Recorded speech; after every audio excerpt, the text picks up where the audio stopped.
പാലക്കാട് ഉപതെരഞ്ഞെടുപ്പിന് പിന്നാലെ സുരേന്ദ്രൻ മാധ്യമങ്ങളെ ലക്ഷ്യമിട്ടിട്ടുണ്ടെന്ന് തോന്നുന്നു. മാധ്യമങ്ങൾക്കെതിരെ പരാതി നൽകാൻ പോവുകയാണ്. അത് സുരേന്ദ്രൻ്റെ പക്ഷത്ത് നിന്ന് നോക്കുകയാണെങ്കിൽ തന്നെ അമിതമായി തന്നെ വേട്ടയാടുന്നതായി ഒരു തോന്നൽ അദ്ദേഹം പറയുന്നത് ശരിയാണ്. മറിച്ച് എന്തായാലും മാധ്യമങ്ങളും സുരേന്ദ്രനും ഇപ്പോൾ രണ്ട് തട്ടിൽ പോകുകയാണല്ലോ. അതിനുള്ള കാരണം എന്തായിരിക്കും? മാധ്യമങ്ങൾക്കെതിരെ പരാതി കൊടുക്കുക എന്ന് പറയുമ്പോൾ മാധ്യമപ്രവർത്തനം എന്ന് പറഞ്ഞാൽ യഥാർത്ഥ കാര്യങ്ങൾ വെളിച്ചത്ത് കൊണ്ടുവരുന്നതാണ് മാധ്യമപ്രവർത്തനം. ഇപ്പോൾ സുരേന്ദ്രൻ പറയുന്നത് വ്യാജ വാർത്തകൾ ഒരുപക്ഷെ BJPക്കെതിരെ നിരന്തരമായി പടച്ചുവിടുന്നത് കൊണ്ട് ഇത്തരത്തിൽ വ്യാജ വാർത്തകൾ പടച്ചുവിടുന്ന മാധ്യമങ്ങൾ ഏത് വലിയ മാധ്യമമായാലും ആ മാധ്യമത്തിനെതിരെ നിയമപരമായിട്ട് മുന്നോട്ട് പോകുമെന്നാണ് സുരേന്ദ്രൻ ഇന്നലെ പത്രസമ്മേളനത്തിൽ പറഞ്ഞത്.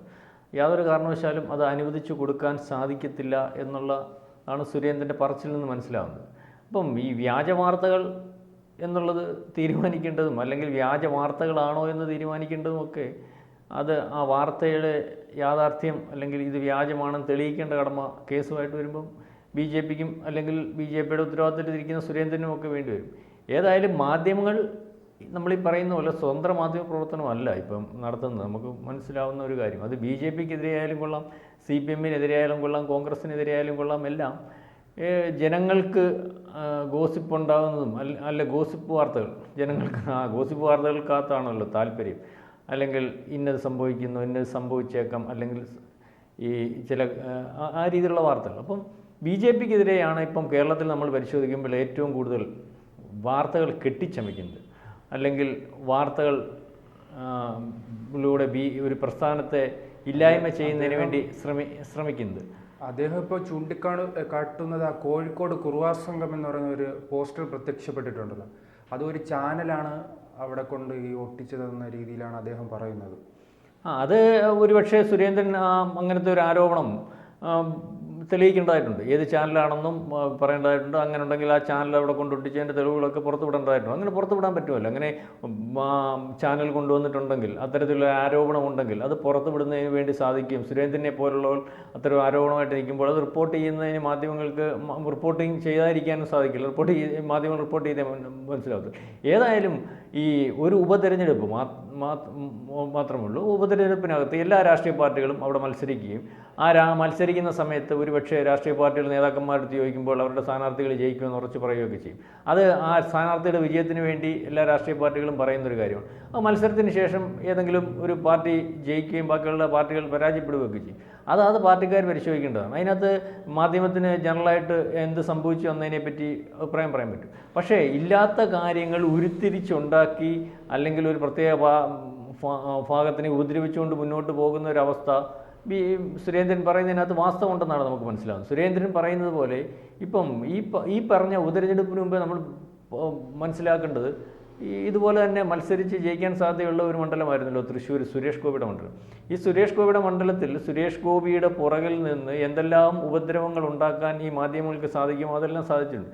സുരേഷ് ഗോപി ജെന്യൂനായിട്ടുള്ള കാര്യങ്ങൾ ചെയ്താൽ പോലും അതിനകത്ത് കുഴപ്പങ്ങൾ കണ്ടെത്തി അല്ലെങ്കിൽ അതിനകത്ത് പ്രശ്നങ്ങൾ കണ്ടെത്തി ബാക്കിയുള്ള രാഷ്ട്രീയ പാർട്ടികളൊക്കെ ചെയ്യുന്ന കാര്യങ്ങൾ സുരേഷ് ഗോപി ചെയ്യുമ്പോൾ അതൊരു കുഴപ്പമാണെന്ന് അല്ലെങ്കിൽ വരുത്തി തീർക്കുന്നതിനൊക്കെ മാധ്യമം ശ്രമിച്ചു. സുരേഷ് ഗോപി ഞാനീ പറഞ്ഞതുപോലെ അമ്പലത്തിൽ പോകുന്നത്, അല്ലെങ്കിൽ സുരേഷ് ഗോപി അമ്പലത്തിൽ പോകുമ്പം തോളയിലിടുന്ന തോർത്തിനെ പറ്റി വിമർശനം, സുരേഷ് ഗോപി മുസ്ലിം പള്ളിയിൽ പോയാൽ അത് വിമർശനം, അവിടുന്ന് കഞ്ഞി കുടിച്ചാൽ അത് വിമർശനം, സുരേഷ് ഗോപി ക്രിസ്ത്യൻ പള്ളിയിൽ പോയാൽ അല്ലെങ്കിൽ അവിടെ ഒരു മാതാവിനെ മാലയിട്ടാൽ അല്ലെങ്കിൽ മാതാവിനൊരു വഴിപാട് കൊടുത്താൽ അദ്ദേഹത്തിൻ്റെ വീടിൻ്റെ ഭാഗമായി വീട്ടുകാര്യമായിട്ട് ബന്ധപ്പെട്ട് ഏതെങ്കിലും അമ്പലത്തിൽ പോയാൽ വഴിപാടുകൾ നടത്തിയാൽ ഇതെല്ലാം ഒരു ആരോപണമായിട്ട് കൊണ്ടുവന്നത് നിരന്തരമായിട്ട് ഒരു രാഷ്ട്രീയ പാർട്ടിയുടെ പുറകിൽ നിന്ന് ഉപദ്രവിക്കുന്നു എന്നുള്ള കാര്യം പല കാര്യങ്ങൾ പരിശോധിക്കുമ്പോൾ സുരേന്ദ്രൻ്റെ ഈ വാദത്തോട് നമുക്ക് യോജിക്കാൻ കഴിയുന്നതാണ്. പക്ഷേ ആ വാദത്തോട് യോജിക്കുമ്പോൾ തന്നെ അത്തരത്തിലുള്ള വാർത്തകൾ ഉണ്ടാകുന്നതിന് വേണ്ടി ആ പാർട്ടിക്കകത്തു നിന്ന് എന്തെങ്കിലുമൊക്കെ സംഭവിക്കുന്നുണ്ടോ എന്നുള്ളത് കൂടി സുരേന്ദ്രൻ പരിശോധിക്കേണ്ടതായിട്ടുണ്ട്. അപ്പോൾ അത്തരത്തിൽ എന്തെങ്കിലും വാർത്തകൾ ഉണ്ടാക്കാൻ തക്കവണ്ണമുള്ള കാര്യങ്ങൾ സുരേന്ദ്രൻ്റെ പാർട്ടിക്കകത്തു നിന്ന് സംഭവിക്കുന്നുണ്ടോ എന്ന് നമ്മൾ പരിശോധിക്കണം. ഇപ്പോൾ ഏറ്റവും അതിനകത്ത് വന്നതെന്ന് പറഞ്ഞാൽ അവിടെ തെരഞ്ഞെടുപ്പുമായിട്ട് ഉപതെരഞ്ഞെടുപ്പുമായിട്ട് ബന്ധപ്പെട്ട് 3 രാഷ്ട്രീയ പാർട്ടികൾക്കകത്തും പ്രശ്നങ്ങളുണ്ടായിരുന്നു. ഈ 3 രാഷ്ട്രീയ പാർട്ടികൾക്കകത്തും പ്രശ്നങ്ങളുണ്ടാകുമ്പോഴും ഈ 3 രാഷ്ട്രീയ പാർട്ടികളുടെ പ്രശ്നങ്ങളും മാധ്യമങ്ങൾ വെളിയിൽ കൊണ്ടുവരുന്നതിനും അത് ഹൈലൈറ്റ് ചെയ്യുന്നതിനും ഒക്കെ ശ്രമിച്ചിട്ടുണ്ട്. അതിനകത്ത് ഏറ്റവും കൂടുതൽ അപാകതകൾ ഉണ്ടാകുന്ന രീതിയിൽ പ്രവർത്തനം വന്നതും അല്ലെങ്കിൽ അത്തരത്തിൽ പ്രവർത്തനം ചൂണ്ടിക്കാണിക്കാൻ സാധിക്കുന്നതും ഒക്കെ BJP ഭാഗത്തു നിന്ന് ആവുന്നതുകൊണ്ടാണ് വാർത്ത ഉണ്ടാകുന്നത്. അപ്പോൾ അതിനകത്ത് അത്തരത്തിൽ വാർത്തകൾ ഉണ്ടാകുന്നു, BJPക്കകത്തുനിന്ന് ഉണ്ടാകുന്നു, സാഹചര്യം ഉണ്ടാകുന്നതും ആ വാർത്തകൾ പ്രചരിപ്പിക്കുമ്പോൾ അതിൻ്റെ കൂടെ കൂടുതൽ ഗോസിപ്പുകൾ ഉണ്ടാക്കി ആ BJPയെ താറടിക്കാൻ നിൽക്കുന്ന മാധ്യമങ്ങൾ ചെയ്യും. ആ ഗോസിപ്പുകൾ ഉണ്ടാക്കുന്നതിനകത്ത് വസ്തുതാവിരുദ്ധമായിട്ടുള്ള കാര്യങ്ങളുണ്ടെങ്കിൽ തെളിയിക്കേണ്ടത് BJPയാണ്, അല്ലെങ്കിൽ BJP നേതാക്കന്മാരുടെ ഉത്തരവാദിത്തമാണ്. ഈ പറഞ്ഞു പോയിട്ട് കാര്യമൊന്നുമില്ല. ഈ സുരേന്ദ്രൻ, ഈ നേരത്തെ സുരേന്ദ്രൻ്റെ പേരിലൊരു കേസുണ്ടായിരുന്നല്ലോ. സുരേന്ദ്രൻ്റെ പേരുള്ള കേസുമായിട്ട് ബന്ധപ്പെട്ട് സുരേന്ദ്രൻ ഏഷ്യാനെറ്റ് എന്ന് പറയുന്ന മാധ്യമത്തിനെതിരെ രൂക്ഷമായ വിമർശനം നടത്തി. ആ വിമർശനം നടത്തിയപ്പോഴും സുരേന്ദ്രൻ അന്നും ഈ രീതിയിലുള്ള കാര്യങ്ങൾ പറയുന്നുണ്ടായിരുന്നു. പക്ഷേ സുരേന്ദ്രന് ആ പറച്ചിലല്ലാതെ ഏഷ്യാനെറ്റ് ഉയർത്തിയ ആരോപണങ്ങളും ആ ചർച്ചയ്ക്കകത്തും അദ്ദേഹം തിരിച്ച് ആക്ഷേപം ഉന്നയിച്ചതല്ലാതെ ആ ആക്ഷേപത്തിന് കൃത്യമായ തെളിവുകളോ അല്ലെങ്കിൽ ആക്ഷേപം അങ്ങനെയല്ല എന്ന് ജനത്തിനെ ബോധ്യപ്പെടുത്തുന്ന രീതിയിലുള്ള കാര്യങ്ങളോ ഒന്നും ഈ സുരേന്ദ്രന് തെളിയിക്കാൻ പറ്റിയിട്ടില്ല. അപ്പം അതും ഈ പറഞ്ഞതുപോലെ ഇപ്പം വാർത്തകൾ വരുമ്പോഴും ഈ പറയുന്നത് പോലെ മാധ്യമങ്ങൾക്കെതിരെ നടപടിയെടുക്കണമെങ്കിൽ എടുക്കാം. മാധ്യമങ്ങൾ എപ്പോഴും സുതാര്യമായ മാധ്യമപ്രവർത്തനം നടത്തണമെന്ന് തന്നെ അതിന് നിയമവും കാര്യങ്ങളും ഒക്കെയാണ്. ആവശ്യമില്ലാതെ ആൾക്കാരെ പറ്റി, ഇത് സുരേന്ദ്രനെ പറ്റിയും പാർട്ടിയെ പറ്റിയും അല്ല ഒരു വ്യക്തിയെ പറ്റി പോലും ആവശ്യമില്ലാതെ വാർത്തകളൊന്നും കൊടുക്കാൻ പറ്റത്തില്ല. യഥാർത്ഥമല്ലാത്ത വാർത്തകൾ കൊടുത്താൽ വ്യക്തിക്ക് പോലും പരാതി കൊടുക്കാം. അപ്പം ഇത്രയും വലിയൊരു പ്രസ്ഥാനം അല്ലെങ്കിൽ ഒരു കേന്ദ്രം ഭരിക്കുന്ന പ്രസ്ഥാനം, ഏറ്റവും ബലമുള്ള, ഇപ്പോൾ കേരളത്തിൽ തന്നെ ഏറ്റവും ബലമുള്ള ഒരു പാർട്ടി, ആ പാർട്ടിയെ പറ്റി നിരന്തരമായിട്ട് പാർട്ടി ഇല്ലായ്മ ചെയ്യുന്നതിന് വാർത്ത കൊടുക്കുന്നുണ്ടെങ്കിൽ ആ വാർത്ത വെളിയിൽ കൊണ്ടുവരട്ടെ. ആ വാർത്ത വെളിയിൽ കൊണ്ടുവരികയും വാർത്തകൾക്കകത്തൊക്കെ നിജസ്ഥിതി ഇല്ലാതെ ഉള്ളത് സുരേന്ദ്രൻ തെളിയിക്കേണ്ടതായിട്ടുണ്ട്. അത് സുരേന്ദ്രൻ്റെ കടമ കൂടിയല്ലേ. അപ്പോൾ ഇത്തരത്തിൽ ആ പ്രവർത്തകർ ഏതായാലും BJPക്കെതിരെ വാർത്ത കൊടുക്കുന്നുണ്ടെങ്കിൽ നടപടി എടുക്കുമെന്ന് സുരേന്ദ്രൻ പറയുമ്പോൾ അത് സുരേന്ദ്രൻ നടപടി എടുക്കണം. അതുതന്നെയാണല്ലോ ആവശ്യമായിട്ടുള്ള കാര്യങ്ങൾ. നിരന്തരമായിട്ട് പ്രശ്നങ്ങളുണ്ടെങ്കിൽ നടപടിയെടുക്കണം. ഇപ്പം നിരന്തരമായിട്ട് പ്രശ്നങ്ങളുണ്ടെന്ന് പറഞ്ഞാൽ ഏതോ ഇപ്പം കേരളത്തിലെ ഓരോ മാധ്യമത്തിനും ഓരോ എഡിറ്റോറിയൽ അല്ലെങ്കിൽ അവർക്ക് ഓരോ അജണ്ടകളുണ്ടാവും എന്ന് പറഞ്ഞിട്ട് ആ അജണ്ടകൾക്കനുസൃതമായിട്ട് ആ മാധ്യമങ്ങൾക്ക് സംസാരിക്കാൻ പറ്റുമെങ്കിലും ഇല്ലാത്ത കാര്യങ്ങളൊന്നും ഉണ്ടാക്കി സംസാരിക്കുന്നതിന് വേണ്ടി ഒരു മാധ്യമങ്ങൾക്കും സാധ്യമല്ല. എന്തെങ്കിലുമൊക്കെ തെളിവുകളില്ലാതെ ഒരു മാധ്യമവും ഒരു കാര്യവും സംസാരിക്കത്തില്ല. അതുകൊണ്ട് ഈ വാർത്തകൾ വരുമ്പോൾ ആ വാർത്തകൾ നമുക്ക് യോജിക്കുന്നില്ലെങ്കിൽ ആ വാർത്തകൾ നിഷേധിക്കാൻ പറ്റും. ആ വാർത്തകൾക്കെതിരെ ചലഞ്ച് ചെയ്യുമ്പോൾ അല്ലെങ്കിൽ ചലഞ്ച് ചെയ്യും എന്ന് പറയുമ്പോൾ ഏതൊരു അല്ലെങ്കിൽ പൊതുപ്രവർത്തകനായാലും ഏതൊരു നേതാവായാലും അതിനകത്ത് തെളിവുകളുണ്ടാവണം.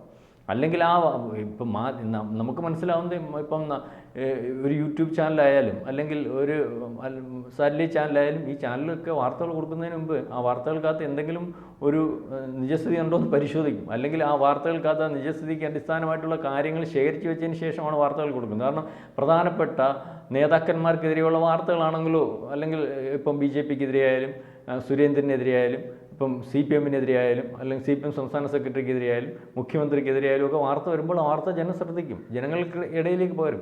അപ്പോൾ ആ വാർത്തയ്ക്കകത്ത് എന്തെങ്കിലും അടിസ്ഥാനം ഉണ്ടെങ്കിൽ മാത്രമേ വാർത്ത കൊടുക്കാൻ സാധിക്കത്തുള്ളൂ. അപ്പോൾ സുരേന്ദ്രൻ ഇപ്പോൾ പറയുന്നതിനകത്ത് ഇപ്പം ഏറ്റവും പ്രധാനപ്പെട്ട ഒരു വിഷയം, ഈ വിഷയം ബന്ധപ്പെട്ട വിഷയം പറഞ്ഞാൽ കൗൺസിലർമാർ അവിടുന്ന് BJP വിടും അല്ലെങ്കിൽ BJP വിടാൻ സാധ്യതയുണ്ട്. അത് അവിടുത്തെ ചെയർപേഴ്സൺ ഉൾപ്പെടെ ഉള്ളവർ ആ രീതിയിൽ ബൈറ്റ് കൊടുക്കുന്നത് നമ്മൾ കണ്ടതാണ്. ചെയർപേഴ്സൺ BJPക്ക് സ്ഥാനാർത്ഥിയെ തീരുമാനിച്ചതിനകത്ത് തെറ്റുണ്ടെന്ന് പരസ്യമായിട്ട് പറയാൻ അവർ തയ്യാറാവുന്നു. അങ്ങനെ പറയാൻ തയ്യാറാവുക എന്ന് പറയുന്നത് അതൊരു രാഷ്ട്രീയ പാർട്ടിക്കകത്ത് അല്ലെങ്കിൽ BJP പോലുള്ള രാഷ്ട്രീയ പാർട്ടിയുടെ കുഴപ്പമാണ്. അത്തരത്തിൽ BJPയുടെ പ്രധാന ആകപ്പാടെയുള്ള ഒരു കോർപ്പറേഷൻ, ആ കോർപ്പറേഷനിലെ ചെയർപേഴ്സൺ അവിടെ തീരുമാനിച്ച സ്ഥാനാർത്ഥിയുടെ കുഴപ്പം കൊണ്ടായിരിക്കാം അവിടെ തോറ്റത്. സ്ഥാനാർത്ഥിയെ മാറ്റി തീരുമാനിച്ചായിരുന്നെങ്കിൽ ആ കുഴപ്പം വരത്തില്ലായിരുന്നു പറയുമ്പോൾ മാധ്യമങ്ങൾ റിപ്പോർട്ട് ചെയ്യുന്നതിന് നമ്മൾ ലക്ഷ്യപ്പെട്ടിട്ട് കാര്യമൊന്നുമില്ല. അതുപോലെ തന്നെ 8 or 9 കൗൺസിലർമാർ അവിടുന്ന് കോൺഗ്രസിലേക്ക് സാധ്യതയുണ്ടെന്ന് ഒരാൾ പറയുമ്പോൾ അത് സന്ദീപ് വാര്യരാണ് പറയുന്നത്. സന്ദീപ് വാര്യർ പറയുന്ന വാർത്ത അവർ കൊടുക്കാൻ പറ്റും. സന്ദീപ് വാര്യർ പറയുന്നു എൻ്റെ കൂടെ 8 or 9 കൗൺസിലർമാർ ഈ രാഷ്ട്രീയം മാറി കോൺഗ്രസിലേക്ക് വരാൻ താല്പര്യമായിട്ട് നിൽക്കുകയാണ്, അതിനകത്ത് അസ്വസ്ഥതയുണ്ട്. ഇത് വാർത്ത കൊടുക്കാൻ മാധ്യമങ്ങൾക്ക് സാധിക്കും. അപ്പം ആ വാർത്ത അടിസ്ഥാനരഹിതമാണെന്ന് പറയുന്നതിനകത്ത് കാര്യമില്ല. അടിസ്ഥാനരഹിതമാണെന്ന് ആ വാർത്തയ്ക്കെതിരെ പരാതി കൊടുക്കാൻ പറ്റുമെന്ന് എനിക്ക് തോന്നുന്നില്ല. ആ വാർത്ത അടിസ്ഥാനരഹിതമാണോ ഇല്ലയോ എന്നുള്ളവർ അവിടെ കൗൺസിലർമാരെ വിളിച്ചുകൂട്ടി ഒരു പക്ഷേ പത്രസമ്മേളനം നടത്തേണ്ടി വരും. കൗൺസിലർമാരെ വിളിച്ചുകൂട്ടി പത്രസമ്മേളനം നടത്തിയില്ലെങ്കിൽ അത് അങ്ങനെയല്ലെന്ന് ഉത്തരവാദിത്തപ്പെട്ടവർ പറയേണ്ടി വരും. ഉത്തരവാദിത്തപ്പെട്ടവർ പറഞ്ഞു കഴിയുമ്പോൾ വീണ്ടും കൗൺസിലർമാർ ബൈറ്റ് കൊടുക്കാനോ കൗൺസിലർമാർ പാർട്ടിയുടെ തീരുമാനത്തിനെതിരെ സംസാരിക്കാനൊന്നും പാടില്ല. അതൊക്കെ പാർട്ടിക്കകത്തെ അച്ചടക്കമില്ലായ്മയും പാർട്ടിയെ അല്ലെങ്കിൽ ഏറ്റെടുത്ത് കൊണ്ട് നടക്കുന്നതിനകത്തെ കുഴപ്പങ്ങൾ തന്നെ എന്ന് പറയാനൊക്കത്തുള്ളൂ.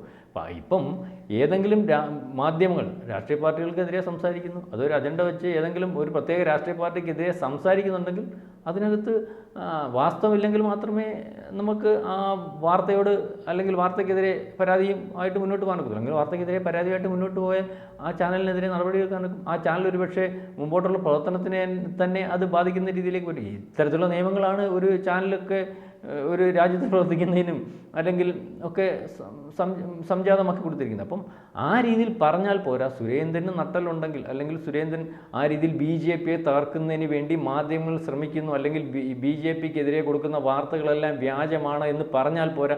അത് തെളിയിക്കുന്നതിന് വേണ്ടി സുരേന്ദ്രന് സാധിക്കണം. അത് തെളിയിക്കുന്നതിന് വേണ്ടി സുരേന്ദ്രന് സാധിച്ചാൽ ജനങ്ങൾ ഇനിയും വരുന്ന വാർത്തകൾ കേൾക്കുമ്പോൾ ഒറ്റയടിക്ക് കേട്ടുപോകാതെ ആ വാർത്തകൾക്കകത്ത് വാസ്തവമുണ്ടോ എന്ന് അന്വേഷിച്ചു പോകുന്ന ഒരു അവസ്ഥയുണ്ടാവും.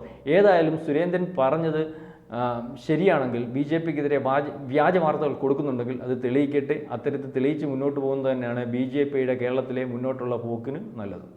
കൂടുതൽ വാർത്തകളും വിശേഷങ്ങളും നിങ്ങളിലേക്ക് എത്താൻ ABC മലയാളം സബ്സ്ക്രൈബ് ചെയ്യുക, ബെൽ ബട്ടണും അമർത്തുക.